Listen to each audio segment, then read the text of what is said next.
नमस्कार. आवाज महाराष्ट्राचा या कार्यक्रमात आपलं मनापासून स्वागत. राज्यात आणि देशामध्ये सुद्धा लोकसभा निवडणुकांचे पडघम वाजायला सुरुवात झालेली आहे. बरेच बदल होत आहेत, बरेच जण पक्ष बदलत आहेत, अनेक जणांचं येणं जाणं चालू झालेलं आहे.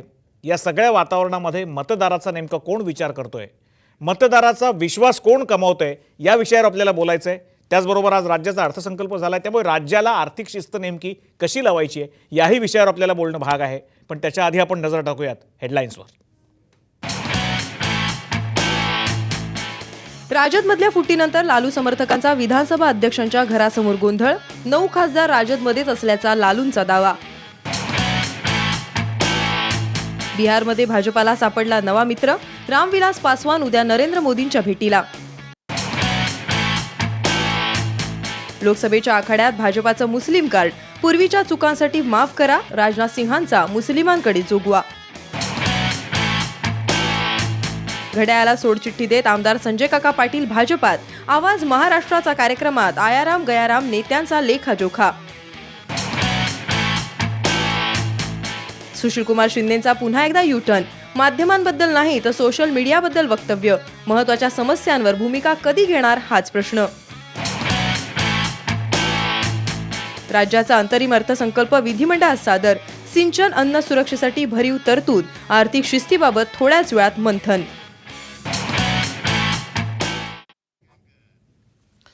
निवडणुका डोळ्यासमोर आल्या की कुंपणावर बसलेल्या नेत्यांना वेध लागतात ते पक्ष बदलाचे. कारण काही असोत, पण पक्षश्रेष्ठींकडून आपल्यावर अन्याय होतोय किंवा जनतेच्या प्रश्नांसाठी आपण दुसऱ्या पक्षाचा पर्याय स्वीकारतोय वगैरे अशी अनेक कारणं देऊन हे नेते दुसऱ्या पक्षामध्ये प्रवेश करतात. पण पक्ष बदल करून लोकप्रतिनिधी जनतेचा विश्वासघात करत नाहीत का? अलीकडच्या काळामध्ये ही आयाराम गयाराम प्रवृत्ती सगळ्याच पक्षामध्ये वाढलेली दिसतेय. त्याची कारणं काय आहेत हे आपल्याला बघायचंय. पाहूयात याविषयीचा हा एक रिपोर्ट. पक्ष बदलणारे नेते मतदारांचा विश्वासघात करत नाहीत का? आधी मतांचा जोगवा, मग मतदारांची फसवणूक का? बंडखोरीची बोकाळलेली प्रवृत्ती लोकशाहीला मारक नाही का? बंडखोरी सध्या सगळ्याच राजकीय पक्षांना लागलेली कीड.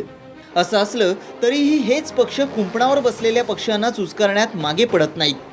विरोधी पक्षातला एखादा तगडा नेता गळाला लागतो का याचा अंदाज निवडणुकांच्या तोंडावर सगळेच राजकीय पक्ष घेत असतात.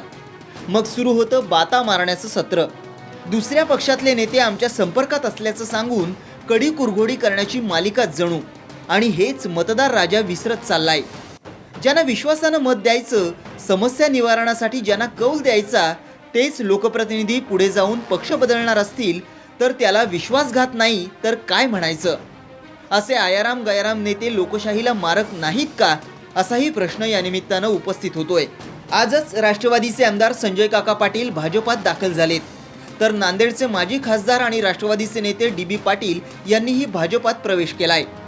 तर कोल्हापूरचे खासदार सदाशिवराव मंडलिक सेनेच्या वाटेवर आहेत. त्यांचे पुत्र संजय मंडलिक हे सेनेच्या संपर्कात असल्याचं बोललं जात आहे. तर शिर्डीचे शिवसेना खासदार भाऊसाहेब वागचौरे यांनी कालच काँग्रेसमध्ये अधिकृतपणे प्रवेश केला.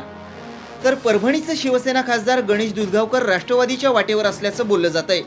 यापूर्वी कल्याणचे खासदार आनंद परांजपे यांनी शिवसेनेला जय महाराष्ट्र करून राष्ट्रवादीत प्रवेश केला. तर त्याआधी धनंजय मुंडे आणि पंडित अण्णा मुंडे यांनी राष्ट्रवादीत प्रवेश केला होता. यांच्याप्रमाणे शिवसेनेचे माजी आमदार परशुराम उपरकर यांनीही मनसेत प्रवेश केलाय. हे झाले पक्षबदल करणारे अलीकडच्या काळातले नेते. पण याआधी शरद पवार, राज ठाकरे, छगन भुजबळ, नारायण राणे, गणेश नाईक, भास्कर जाधव, संजय निरुपम यासारख्या दिग्गजांनी पक्षबदल केल्याची किंवा नवा पक्ष स्थापल्याची अनेक उदाहरणं समोर आहेत. आयाराम गयाराम संस्कृती केवळ राज्यातच नव्हे तर देशातही फोफावली आहे. ज्या येडियुरप्पांनी भाजपला सोडचिठ्ठी दिली त्याच येडियुरप्पांवरील भ्रष्टाचाराचे आरोप दुर्लक्षून पक्षानं त्यांना पुन्हा प्रवेश दिलाय. तर चारा घोटाळा प्रकरणी तुरुंगवारी करून आलेले लालू प्रसाद यादव UPAचे गुणगान गाताना थकत नाहीत.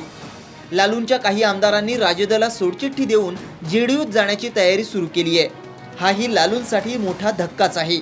यांच्याशिवाय भाजप सोडून पुन्हा पक्षात आलेल्या उमा भारती असोत वा सुब्रमण्यम स्वामी.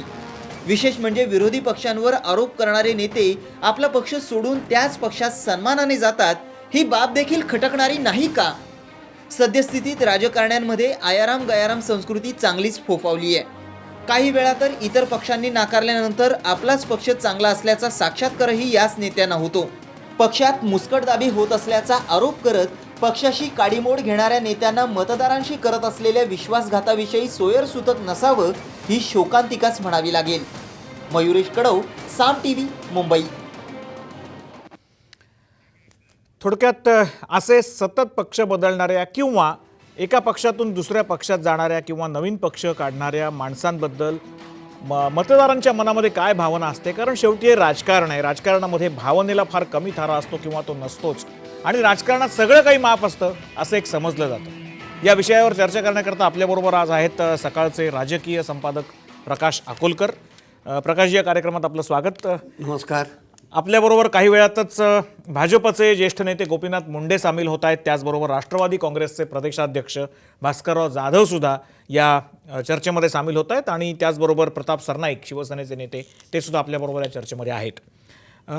प्रकाशजी, एक गोष्ट आपल्याला विचारायची आहे. अनेक उदाहरणं आपण बघितली. गेल्या 3 दिवसामध्येच अनेक नेत्यांनी आपले पक्ष बदललेले आहेत. मग ते सांगलीचे संजय काका पाटील असतील, की जे राष्ट्रवादीमधून आता घड्याळाला सोडचिठ्ठी देऊन कमळाला हातात घेत आहेत, भाजपमध्ये येत आहेत, किंवा डी बी पाटलांची पण आत्ता चर्चा ऐकू येते. नांदेडचे माजी खासदार आणि राष्ट्रवादीचे नेते ते सुद्धा भाजपमध्ये येण्याची शक्यता आहे.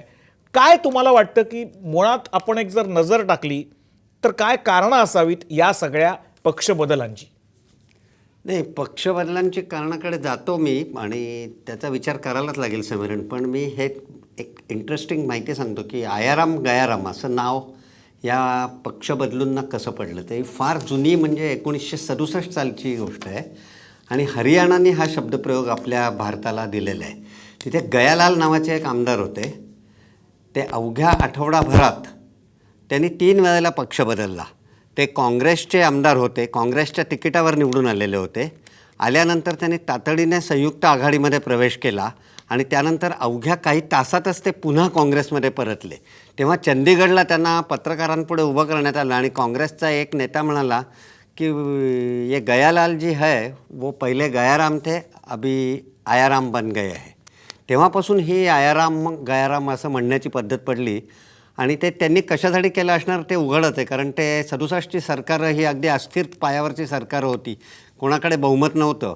त्यातनंच आपल्याला क्लू मिळेल की हे पक्षबदल कशासाठी होतात. तर ते निव्वळ स्वार्थी हेतूनी, म्हणजे फार क्वचित जेव्हा जनता पार्टी 1978-79मध्ये फुटली, तेव्हा द्विसदस्य पदाचा आणि संघ परिवाराचा आणि त्यांच्याशी संबंध आहे का नाही असा वाद मधुलिमाय जॉर्ज फर्नांडिस यांनी उपस्थित केला होता.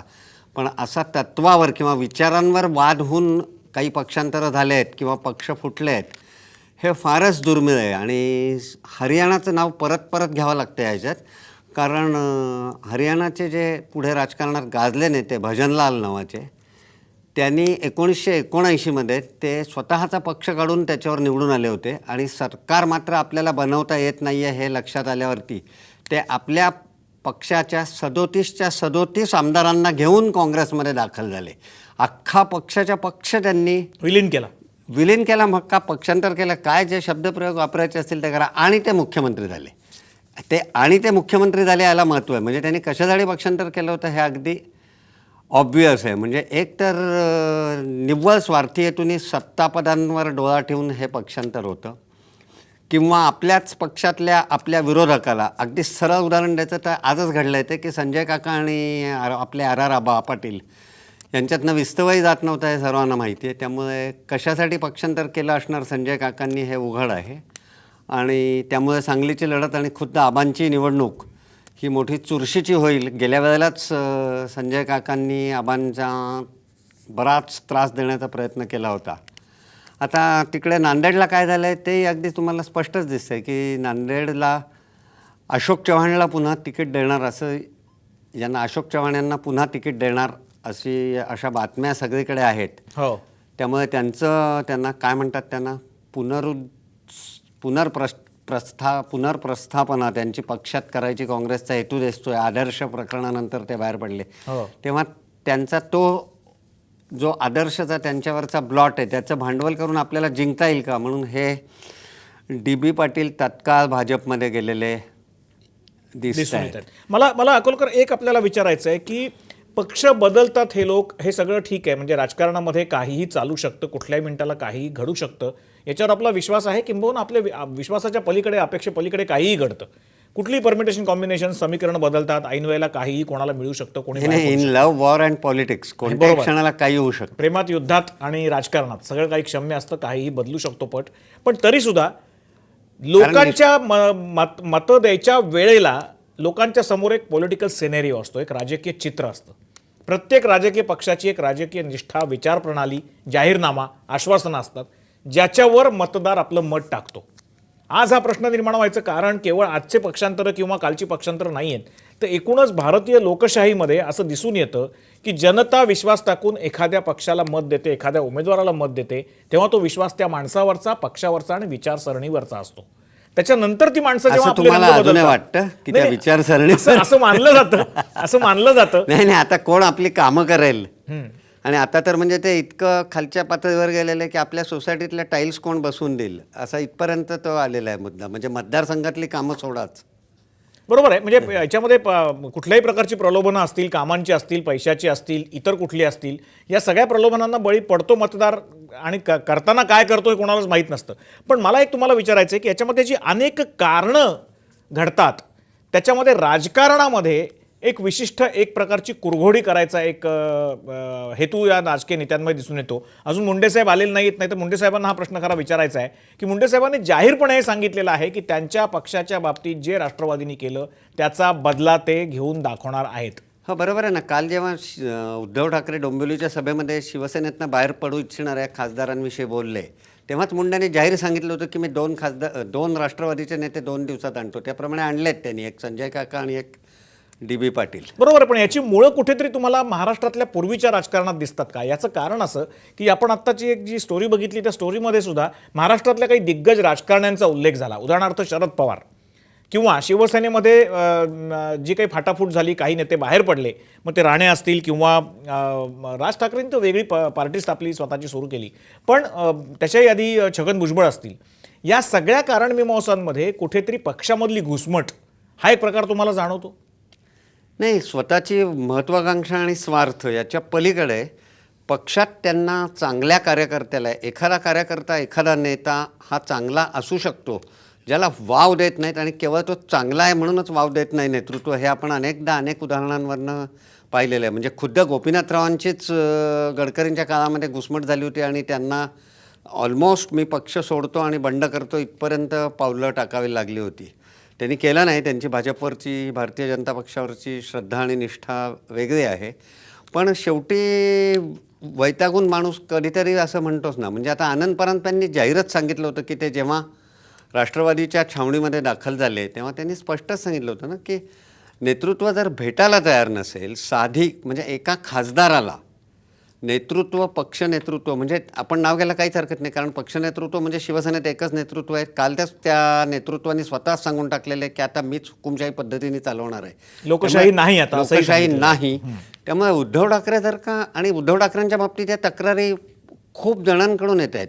म्हणजे पहिले आम्ही पत्रकारच एकमेकांशी बोलायचो की उद्धव ठाकरे फोन घेत नाहीत किंवा बोलत नाही. नंतर मोठमोठे राजकीय नेते, त्यांच्या युतीतले, आघाडीतले, महायुतीतले नेतेच सांगायला लागले आम्हाला की अरे आमचे पण घेत नाही रे बाबा तो फोन. म्हणजे मग असं जर का असेल आणि तरी तुम्हाला राजकारण करायचं असेल, असं पूर्वी आम्ही ऐकलेलं आहे की बाळासाहेबांच्या बाबतीत ते अनेकदा असं व्हायचं, पण बाळासाहेबांचा करिश्मा ही फार वेगळी गोष्ट होती. आताच्या पद्धतीत असं चालणार नाही. आता लोक मिनटाला व्हॉट्सअपवर आणि SMS वरती कॉन्टॅक्ट ठेवून आहेत. अशा वेळेला जर का तुम्ही 8-10 दिवस एखाद्या कलिगचा फोन घेत नसाल तर कसं होणार?